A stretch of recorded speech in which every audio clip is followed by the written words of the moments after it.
Game of Thrones, Season 1, Episode 10, the finale. Here we are, Fire and Blood. Great title, too, The Words of House Targaryen. Here with Aaron, the monkey. How you doing, monkey? Great. All right, let's get right into it. Glad you're doing well. And this first shot, to me, when I first put on this episode to rewatch it, to see ice dripping with Ned's blood, first of all, it's haunting imagery, but it's incredibly sad. It's cool and it's sad. It's fucked up. This is a dark episode. Yeah, it is. It's like, oh, in case you forgot what happened last episode at the end, here's a bloody sword to remind you that Ned's head just got snipped. And it just shows you how valuable that sword is. In Season 4, that first scene that opens the season is Tywin, breaking down ice and turning it into two swords. And the House Lannister never had a Valyrian steel sword, and it was very coveted. But now, it's such an epic sword, ancestral sword of House Stark. I wonder if it's ever been covered in Stark blood before. Probably not. The first time. Well, they never use it in battle or anything. It's right. very... Yeah, well, you can use it in battle. Yeah. When Tywin says it was, I forget the word he uses, absurdly large or something like that. And then we see the Hound picking up Ned's head. Again, haunting. Then Euron is covering Arya so she doesn't see the aftermath of Ned's lifeless body, but she gets a peek of them dragging Ned off, and it's really fucked up. I like how Euron trying to protect Arya, and it's really the beginning of her transformation into the Arya we see today. This is the lone wolf arc. That's what Arya was. And I love how the people in the crowd are just cheering. They don't care. No. They have no idea who Ned is. They don't know if he's guilty or if he's not Throughout guilty. the series, they always refer to the small folk as just not giving a fuck. They just care if their harvest is good and they want a summer that never ends. Yeah, they want to eat. Yeah. They want to not die. Mm-hmm. That's big. I think it's Jorah is the one who says that. He's like, the small folk don't care about the Game of Thrones between the High Lords. But yeah, Euron, like you said, it begins her arc, and he cuts her hair. He's like, how you doing, boy? You want to live, boy? I'm not a boy. You're not a smart boy.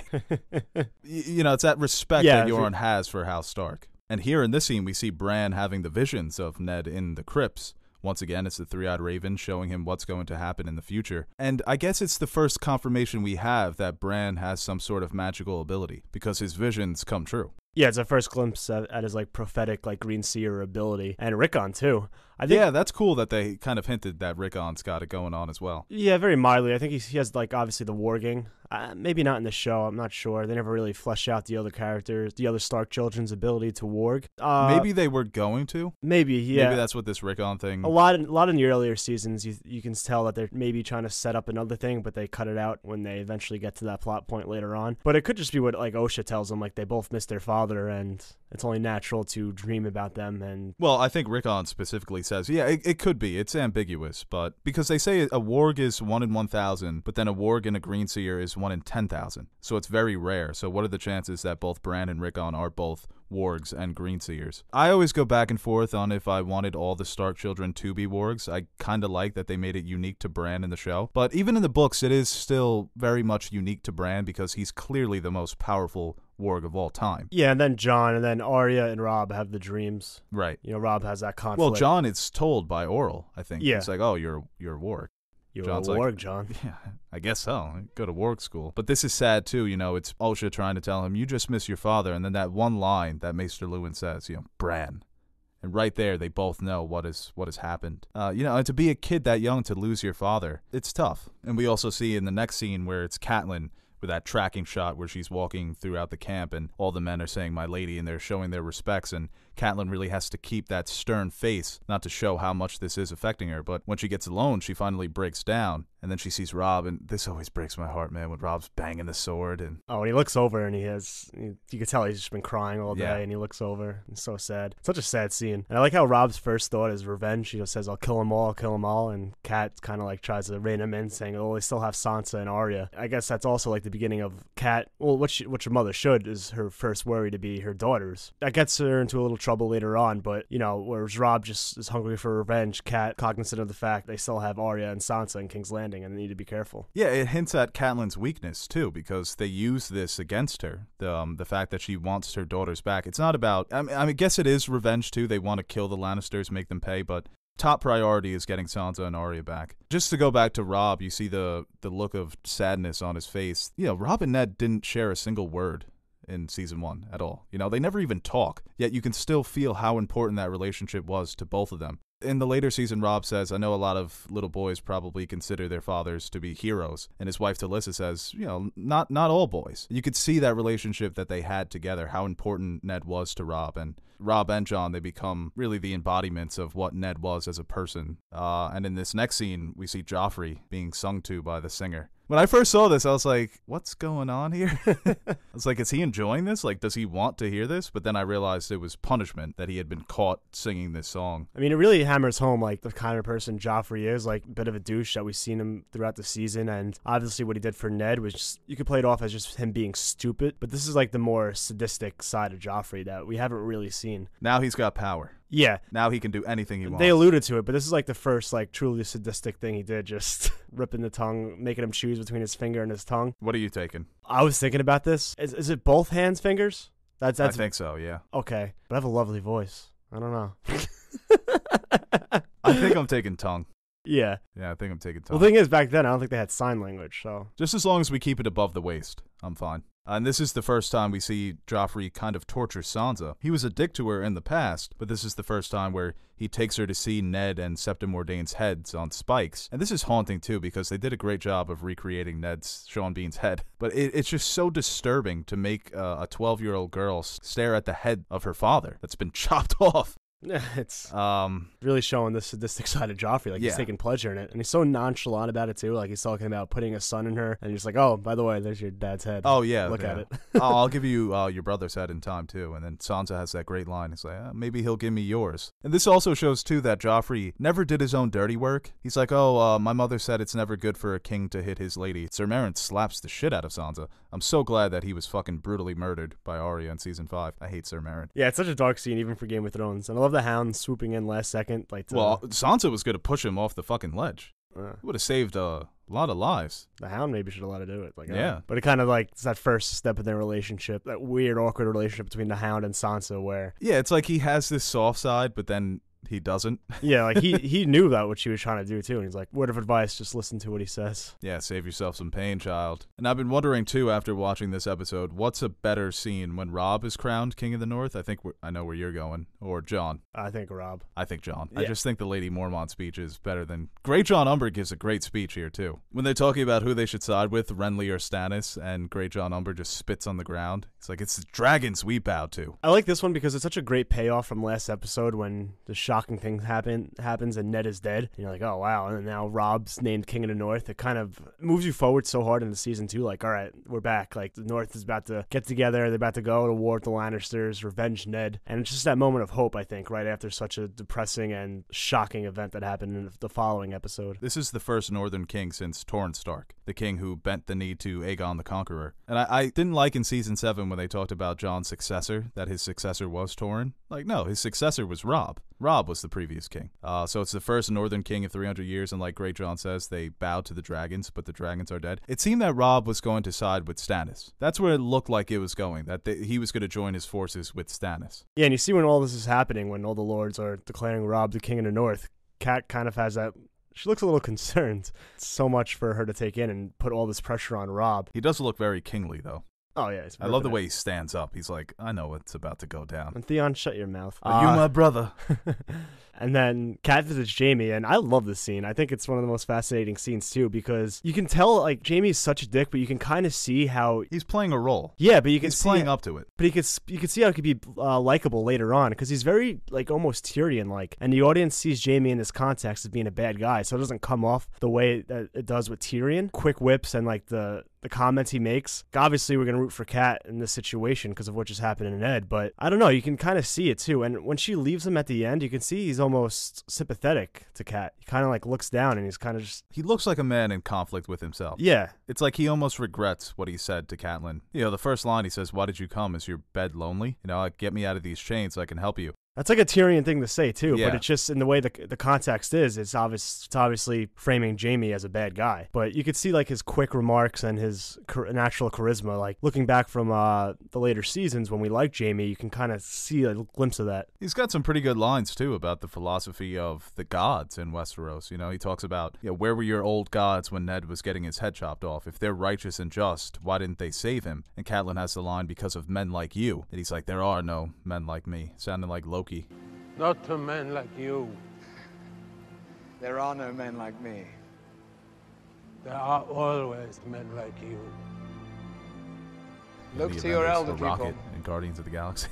Ain't no thing like me except me. But yeah, he's also got the line, "The darkness is coming for all of us. Why cry about it?" He is intelligent. He can quip. He can go back and forth with people. But I think he's very much playing the role of Kingslayer. Yeah. And even when Catelyn asks him, what happened to my son at Winterfell, he's like, I pushed him out of the window because I wanted to kill him. But he can't bring himself to tell her why. He still can't admit that he's in love with his sister Cersei, and that's why he pushed Bran out the window. And I like how Kat suddenly breaks from her rage to a concerning, she's very concerning. And I think she was confused. shocked by the truth. Yeah, and she's like, why? Yeah. Kind of just forgets her rage for a moment and she becomes a mother again. George likes to play with that when he turned her into Stoneheart, what rage and revenge can do to somebody. It's almost better when you don't know, when you have an idea in your head, but when that truth hits you, it kind of takes all that away. Yeah. It's like, this guy doesn't care if I kill him right now. There's nothing for me to do to get rid of the pain that I have of Bran almost dying.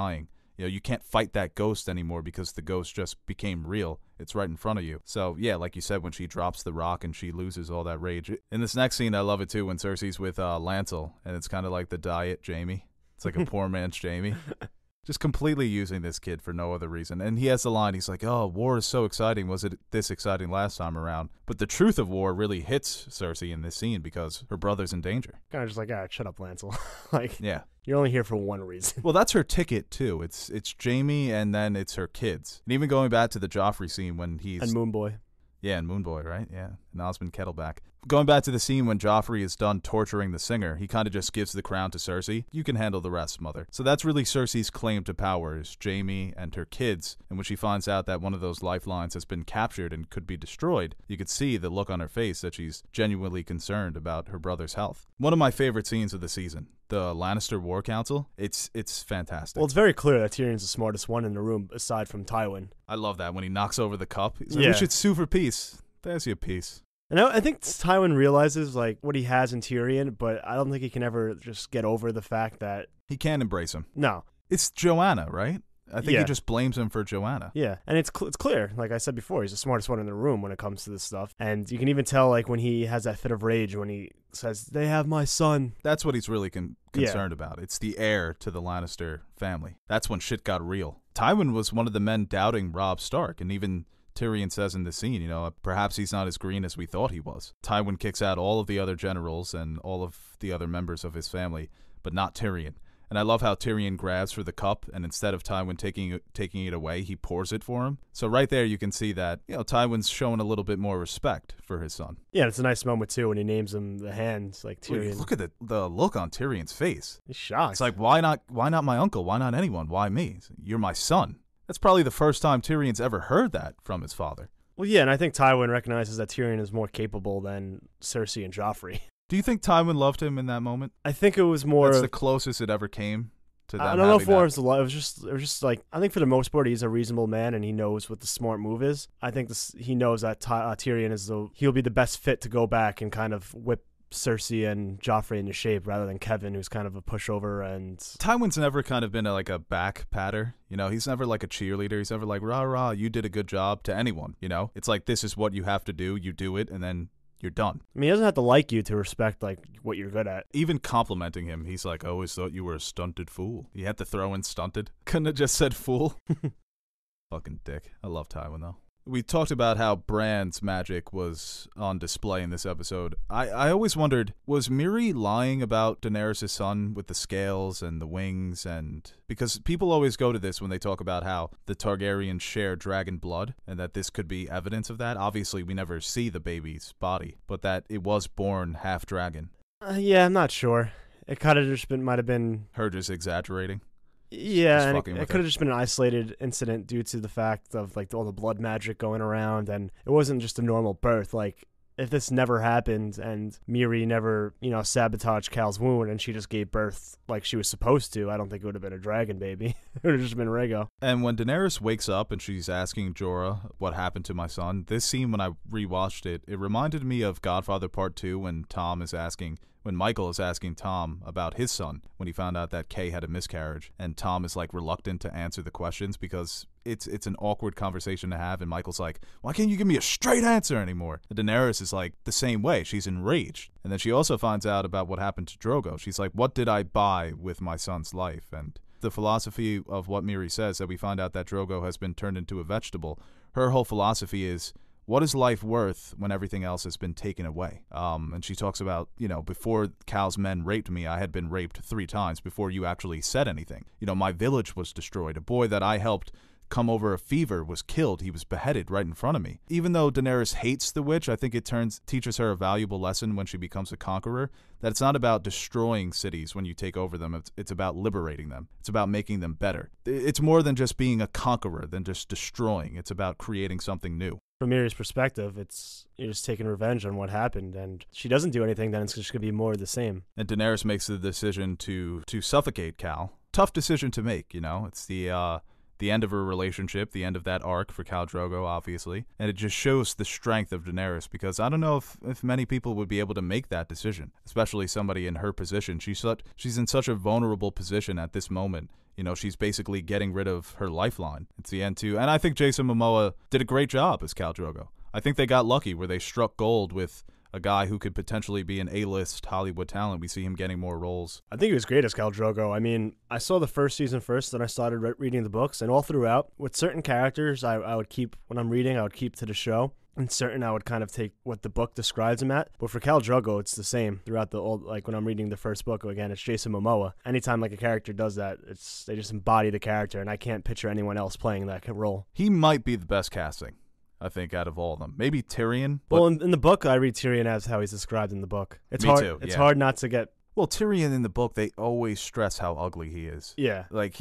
Peter Dinklage is a handsome dude. Even though Peter Dinklage is a better actor, I thought it would have been more accurate to the book if they casted Warwick Davis. Because Warwick Davis is not ugly, but I thought that would have been more accurate casting. But yeah, Khal Drogo, Jason Momoa, fantastic job in season 1. Another great casting, I think, too, Kit Harington as Jon Snow. And in this scene, it's the moment where he finds out about what happened to his father, and he wants to leave the Night's Watch to join up with his brother. I know this is something that you wanted to see Jon and Robb fighting side by side. And if Jon was a couple months late to joining the Night's Watch, if he didn't decide at the beginning of the season to leave, that's where he would have been. It would have been nice to see, but this is Jon's destiny. Yeah, to be at the wall. And I think this later scene in this episode, it kind of solidifies this is where Jon's supposed to be. Yeah. Oh my God, we'll get to I fucking can't wait for that. We'll get to that. You a brother. And this reminds me of when Neville stops Harry, Ron, and Hermione in Sorcerer's Stone. When Sam's trying to stop Jon from leaving. So I won't let you. He was ready to knuckle up, too. Oh, yeah. Sam was like, I'm about to fuck you up, boy. And then when they were all chasing him and Sam gets caught by the branch on the tree. Did we catch him? Jor says later that it's honor made you leave and honor brought you back. It's his friends. Jon, maybe he gets to Robb, but he might have been caught and executed for being a deserter by one of the Northern Lords. I would like to think the Northern Lords would be like, all right, just get out of here. The thing is that he's a bastard. That's why it's like, okay, you're part of the Stark family, but I feel like once he gets to Robb, he'd be good. Robb would just pardon him. Oh, yeah, Robb would pardon him. I think so. Ned would take his head. It's against my honor. Well, sorry, man. Sorry, Lyanna. Gotta kill him. He's a naughty boy. Why did Tyrion have to take Shae to King's Landing? He couldn't have got another girl. Tyrion's sticking with his other brain, but I think it's more to be defiant of Tywin. Because in that scene, Tywin's like, and one more thing, you're not going to take that whore to King's Landing with you. Yeah, I think if Tywin never said that, Tyrion wouldn't have. I don't know. I think Tyrion, in that scene, when he says that, he's still, shook about being named-handed to king. He's like, oh, wow. Kind of just, brushed over. But he didn't need to take Shae. Just because Tywin said no. And he says, Tywin's the most powerful man in the kingdoms. Everybody always has to do what he says. And then it's the annoyance of Shae commences in this scene. She just gets overreacts and. Are you ashamed of me? It's yeah, kinda. Bitch, I might be. And she pretty much just bosses him into bringing her with him. I wish the show would have leaned into this more too with Pycelle, where we see him talking to Raz and he's talking about all the former kings that he served. He's really breaking down about how he stays alive, that he's just non-conspicuous, he plays his role, he's non-threatening, he's unassuming. But as soon as Raz leaves, he's doing fucking jumping jacks, he's doing pull-ups, he's doing P90X. And Julian Glover, I just love this actor. I don't know if I like that too much. It's just... With Pycelle? Yeah. Just keep him as a lackey for the Lannisters. Yeah. I don't need him to have a mind of his own. Well, they don't really hint at that in the book, right? No, that's a show thing. It's a D&D thing. Yeah. Well, I love that deleted scene in season 4 between him and Tywin. You don't like that scene? It doesn't do much. I don't care. I really don't care about Pycelle's backstory. Yeah, that's true. And he completely whipped on who Joffrey is. It's like, I think Joffrey is gonna be a good king. Back in my day, it's treason. Another round 2 between Littlefinger and Varys. Another win for Varys. Oh yeah, the comebacks. Like, yeah, come on, you could do better than that. Yeah. He's like, tell me, did they take the pillar along with the stones? I often wonder. He's like, have you? Do you often wonder what's between my legs? But like at the end when they had the, like mutual admiration for each other. Oh yeah, that's great. There's nothing more I love in storytelling than when two adversaries come to the table and just have a cordial conversation. It's like, I'm against you, but I respect you. I love that. They're the only two people in the kingdom that they know they're not fooling each other. They both know who they are. Yeah, exactly. So well, they both, Varys, I love the way he describes Littlefinger. He's like a boy from a minor house who has a great talent for befriending powerful men and women. I wouldn't bet against it when he's talking about him on the Iron Throne. Yeah. Well, you would have lost that bet, Varys, but... Yeah, well, we'll see in the book. I hope he gets it in the book. That would be so fucking funny. Even if he gets it for a second. Yeah, it's all you need. But no, another win for Varys here. It's also an introduction to Hot Pie and Lami in this episode. And Gendry. Oh, no, we were seeing Gendry already. Yeah. The first meeting between him and Arya. Yeah, but Arya's getting... Well, Yoren is basically telling her, you know, the ins and outs of the men and women who are... Well, the men who are being taken to the Night's Watch. And this scene is funny, too, because Hot Pie, it's the only time he's really a dick to Arya. But you could tell that he's just a frightened young boy. That's why he's doing it. And Arya's like, I've already killed one fat boy. Put him in his place real quick. Yeah, it's also the beginning of a great relationship, too, between Arya and Gendry. You could see that Gendry is a very... he's an honorable guy, even though he is kind of a gutter rat. You know, he's been... living in the streets his whole life. Street rat, if you will. He would have been good at the Night's Watch, too, man. He would have been a good member for them. Yeah, you know, he's a good smith. Yeah. Who do they have? He's a good fighter, too. Great runner. Guy can run for fucking days. Yeah. And we also get the Jack and Hagar. I wonder if it's the same actor. No. When they talk about the Put prisoners. some hood over someone. Yeah, just somebody. Yeah. What the fuck is he doing there? Just chilling. He's just hanging out, just got locked up in King's Landing. Went on vacation, ended up in the fucking This is cellar. weird, because you would think he'd be able to get out of it. Well, I love the theory, too, about the Faceless Men. I don't really know it that well. It's more of a book thing than a show thing, but we see more of him in Season 2, and he's fucking awesome. Back at the wall, the scene between Gior and Jon, the scene that you talked about earlier. It's such a great scene. Gior puts the real war into perspective for Jon. And I kind of sense at the end, like, Jon finally seems proud of being a Night's Watch member when they're finally headed under the wall. That fucking shot when Gior is leading the men, and then his horse goes, and then it's Jon right behind him, and Jon's looking... Oh, I fucking love that shot. He looks just so ready to fight with Gior, you know? Best speech in Game of Thrones? It's a good speech. Oh. You compared it to the Gettysburg Address. Well, I said it was the best speech this side of the Gettysburg Address. Easily the best speech of the 20th and 21st century. When he's like, are you a brother of the Night's Watch? Or a bastard boy who wants to play at war? I get so hype every time I see it. He's got great lines, too. He's like, I will not wait meekly by and wait for the snows. So I'll go out ride in force for White Walkers, wildlings, and whatever's out there. Ice dragons. I'm about to fuck around and join the Night's Watch after that one. It gets me so hype. I'm getting chills just thinking about it. Yeah, it does. It puts it in perspective. He's like, do you think your brother's war is more important than ours? And Jon's like, no. It's like when you know you're wrong and you get like called out on it. Like, yeah, Jon's not fighting it, though. I just love, how great is Gior Mormont and the actor who plays him? Great is his speech? What a speech. And I love how this episode ends with the two most important characters.